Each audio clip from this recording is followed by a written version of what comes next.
100. dan te vlade. Morda bo čez 10 let na tem mestu, na tem zidu visela tablica, da je tukaj leta 2012 nastala 10. vlada Republike Slovenije. Če se boste spomnili nastajanja naše vlade, veste, da je bila Nova Slovenija tista, ki je ponudila gostoljubje vsem političnim strankam, ki so se prizadevale za sestavo vlade. Včasih smo imeli vse na začetku nekoliko napetosti, kje se bomo sestajali, kdaj se bomo sestajali, in Nova Slovenija je bila sprejemljiva za vse, tako da sedite na nek način na zgodovinskih sedežih in za zgodovinskimi klopmi.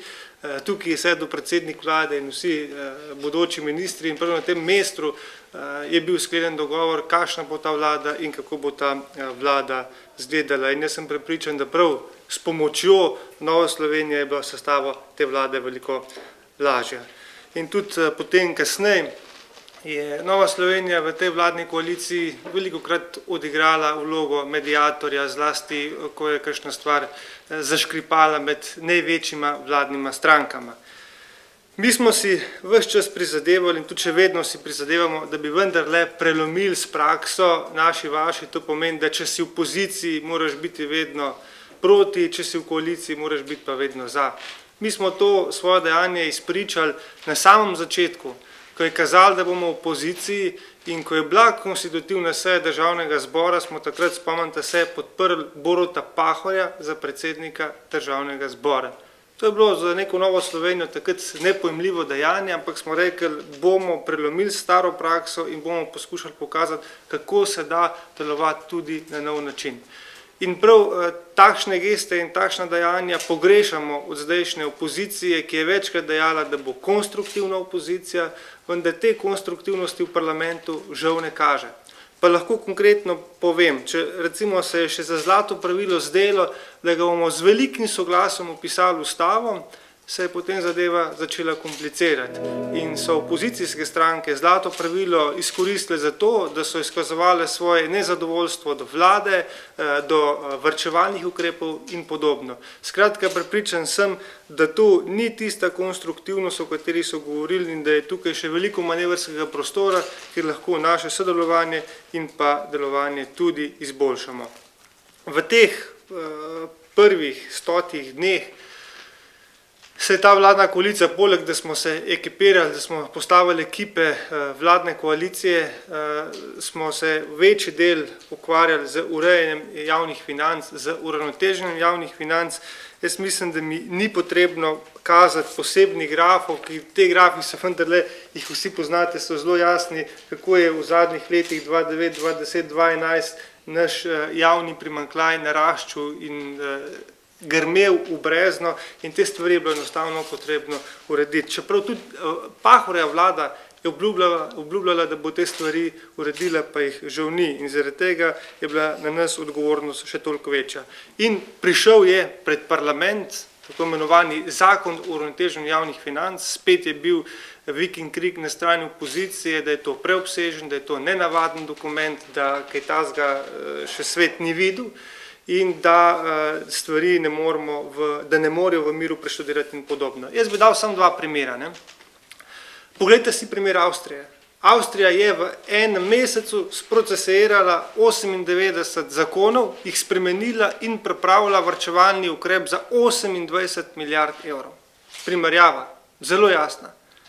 In tukaj se vidi, da podobne stvari, ki smo jih mi delali v Sloveniji, so drugi delali že pred nami. In še ena stvar,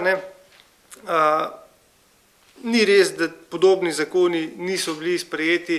Podoben zakon, kot je zakon o uravnoteženju javnih financ, je bil tudi tisti zakon leta 1994, ko je prenašal vse naloge z takratnih občin na upravne enote. Če bi mi upoštevali željo opozicije in vse stvari obravnavali po rednem postopku, vam zagotavljam, da teh 40-45 zakonov ne spravimo, mogoče ne do konca, niti do konca mandata. Skratka, takšen pristop, ko smo ga obrali pri zakonu o uravnoteženju javnih financ, je bil vendarle nujen in potreben, da smo stvari spravili nekako v red.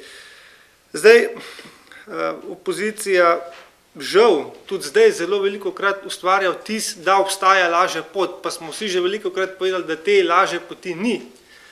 Oni govorijo, da bi vse stvari urejali z dvigovanjem davkov. Jaz sem večkrat tudi v parlamentu, pa bom zdaj še enkrat pokazal eno tabelo.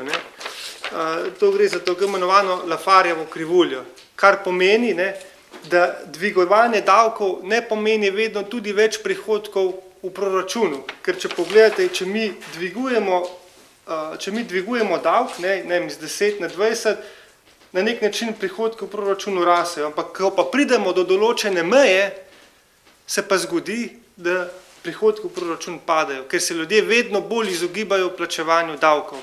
In da to ni samo teorija, konkreten primer o tem govori Španija, ker so v preteklem letu, leta 2010-2011, zvišali DDV, ampak na koncu zbrali manj denarja v proračunu.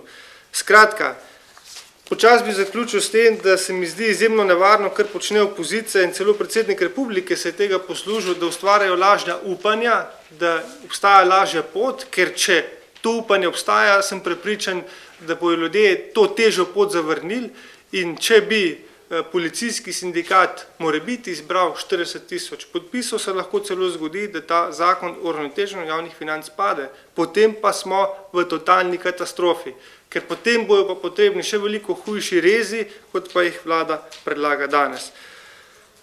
Jaz se ne bi želel, da bi se v Sloveniji zgodil policijski udar.